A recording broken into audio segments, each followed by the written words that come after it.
Axiom 4 মিশনের এক সপ্তাহ অতিক্রান্ত আন্তর্জাতিক মহাকাশ স্টেশনে গবেষণা গ্রুপ ক্যাপ্টেন শুভাংশু শুক্লা রাকেশ শর্মা মহাকাশ অভিযানের 4 দশক পর কোনো ভারতীয় মহাকাশে পা রাখলেন। আন্তর্জাতিক স্পেস স্টেশনে পা রাখা প্রথম ভারতীয় তিনি। কড়া নিরাপত্তায় শুরু অমরনাথ যাত্রা। পেহেলগাঁও হামলার পর এটাই প্রথম অমরনাথ যাত্রা, আর যার জেরে চূড়ান্ত তৎপর প্রশাসন। যাত্রা পথের একাধিক জায়গায় তল্লাশি অভিযান পুলিশের। আধা সেনার সঙ্গে সমন্বয়ে জম্মু শহর জুড়ে তৈরি হয়েছে একাধিক checkpost. Jammu Kashmir police, CRPF, BSF, ITBP, bomb disposal squad এবং ভারতীয় সেনাবাহিনী সহ প্রায় 600টি অতিরিক্ত প্যারামিলিটারি মোতায়েন করা হয়েছে বলে দাবি পুলিশের। জম্মু শ্রীনগর ন্যাশনাল হাইওয়েতে চলছে নিয়মিত পেট্রোলিং। ড্রোনের মাধ্যমেও নজরদারি চালানো হচ্ছে। বিভিন্ন জায়গায় স্থাপন করা হয়েছে জ্যামার। সমগ্র যাত্রা পথে 1 জুলাই থেকে 10 আগস্ট পর্যন্ত নো ফ্লাই জোন ঘোষণা করা হয়েছে প্রশাসনের তরফে। সিকিমের পাকিংলং জেলায় ভূমিধস। রাস্তায় ধসের মুহূর্তের ক্যামেরায় সেই ছবি ধরা পড়েছে। ধসের জেরে ভেঙে পড়েছে রাস্তার একাংশ। রাস্তার পাশে থাকা একটি জেসিবি ধসের কবলে পড়ে যায়। সূত্রের খবর, সেই সময় জেসিবিতে চালক ছিলেন না। এলাকায় বৃষ্টিপাত অব্যাহত।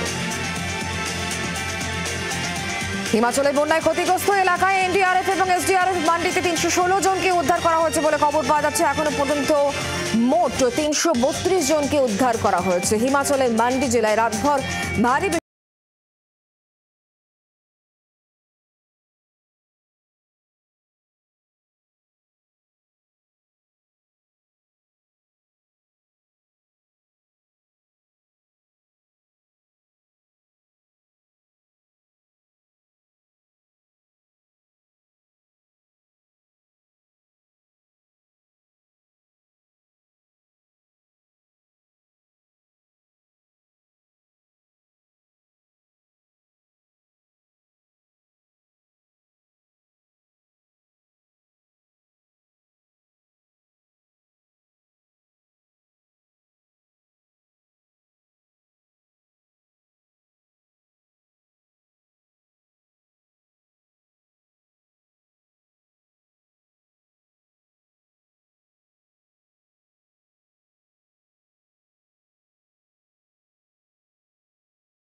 হয়েছে। ঘটনায় 38 জন নিখোঁজ বলে জানিয়েছে ইন্দোনেশিয়া সরকার।